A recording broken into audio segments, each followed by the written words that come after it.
Hello there, boys. Yo, what's up, guys? Vizeh here, and welcome back to another video on the channel. Today, it is quite different. Yes, the green screen is back, as I'm back in England, and this is what it looks like.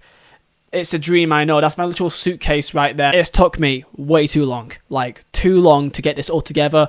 Get my desk here. Get a chair. I'm literally sitting on a £30 IKEA chair here, which is, you know, I feel like I'm back in my roots here. So, of course, of all days, I finally get this all together. It's of the day that FIFA 23 officially is out. Kind of. It's for the web app, right? So, technically, it is out, but it's not because you can't play it, but you can because you could kind of do your FUT kind of stuff. Now, you may not care about FUT, but why would you be in this video if you weren't? It can be really overwhelming when you start your FIFA Ultimate Team account on day one, because what happens is that you overthink everything. You get like a normal like let's say like a Cancelo. You pack a Cancelo and people overthink it, think, should I sell?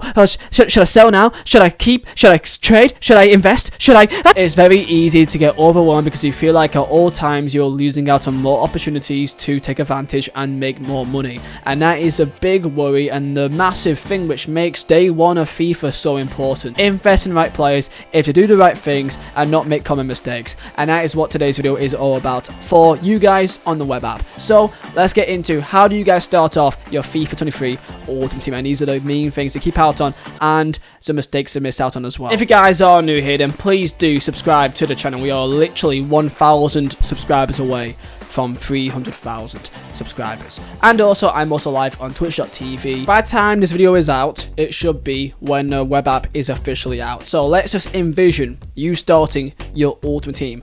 What to do? Very simple. And you've got all these nations, and don't go for England. Whatever you do not go for England. Most people just kind of just go default, go England.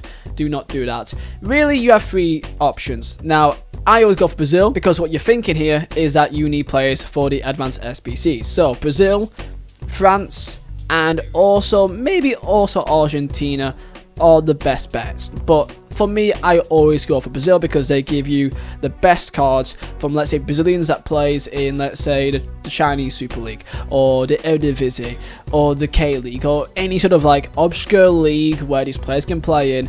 This is the best place to get them. So I've gone back on my mini cap because I've actually got coins here. So let's imagine it.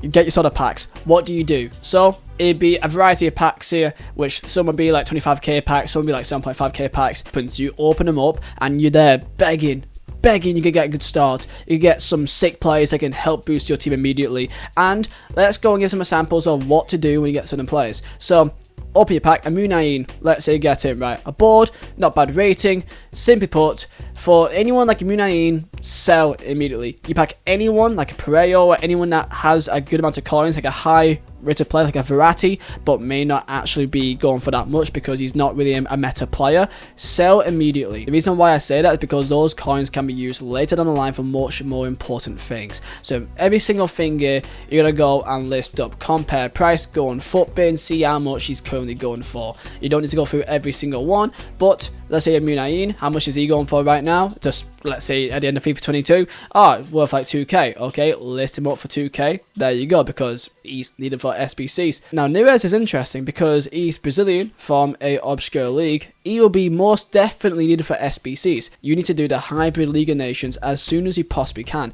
So someone like a David Neres, you're gonna definitely need. And then someone like a Levarja, try and sell him. If he's going for absolutely minimum, then that's fine. Just quick seller. Position modifiers, see how much they're going for. Contracts, see how much they're going for. Contracts, like a player contract like number one, probably not going for much. But anything like a chem style or position modifiers, sell them because they'll be all going for good money. And same thing for kits. Keep an eye on kits. So even like a Bournemouth away shirt, they'll be in Prem next year. That could be going for 1 or 2k. A kit could be going for 1 or 2k. And you may not even know about it because you may not even check. Even dumb things like stadium seat colors, bro. Pyrotechnics, you know, a pink like firework pyrotechnic could be going for 1,000 coins because it's pink, bro. You know, or a gold one maybe. Things like this, just have a look through absolutely everything. Don't just keep it in your club.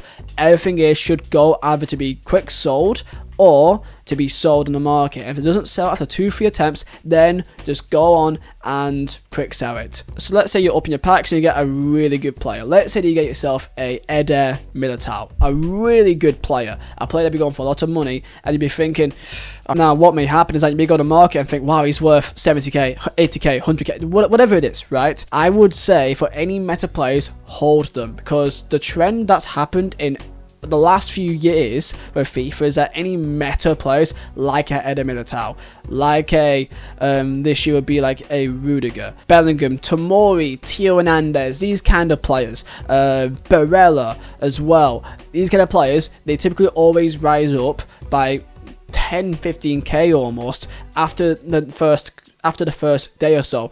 Reason why is because every single person is opening their packs at the exact same time, so there's insane supply in the market. But then after the first day or so, because it's the web app and that people won't really be wanting to put any points on and there's not really any rewards to get, with a web app there's a massive opportunity to get some great bargains in those first few days. So it's up to you to really decide what is worth risking. You can sell that Eder Militao and get 70, 80, 100k, however much he is, and then use that 100k to invest, or have the Eder Militao and it will rise up and up and up within 4 days, 5 days, because there's a lack of supply in the market. So again, look at this pack. Someone like a Luka Bacchio could be going for a little bit because Belgium, you're a different nation in the Bundesliga, so there'll be SBCs that needs, one league but 11 different nations. The most easiest way is to go for players for SBC. So let's say, for example, the hybrid nations, right? There'll be players for teams that, let's say you need a full one nation team from 11 different leagues. So that'd be the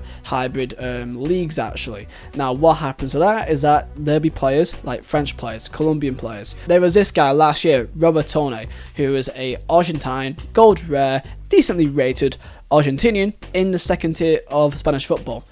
Very obscure league, good rare, and what you need to do is look out for these exact type of players on day one. On day one, if you can invest in any players, these are the best ones, because people will not even think about these cards, but look for any players from obscure nations, from popular nations in obscure leagues, and those players will immediately rise up after the first day, because people realize I need to do the SBCs. They may have a bit more coins to go and do the SBCs, and people realize, oh wait, I already saw that guy on day one, because on day one everyone just sells everything, and when you are selling players, these are the players that you can try and find while they're all going up in the market for lower prices, and then they will rise up to 4, 5, 6,000 coins across the next few days. That's why a player like Cezinha here was going for so much coins as well, because he's in the K League, he's a rare gold Brazilian, and you pretty much needed him to do the SBCs. Brazilians, Argentinians are the best, so let's just try and just go for some different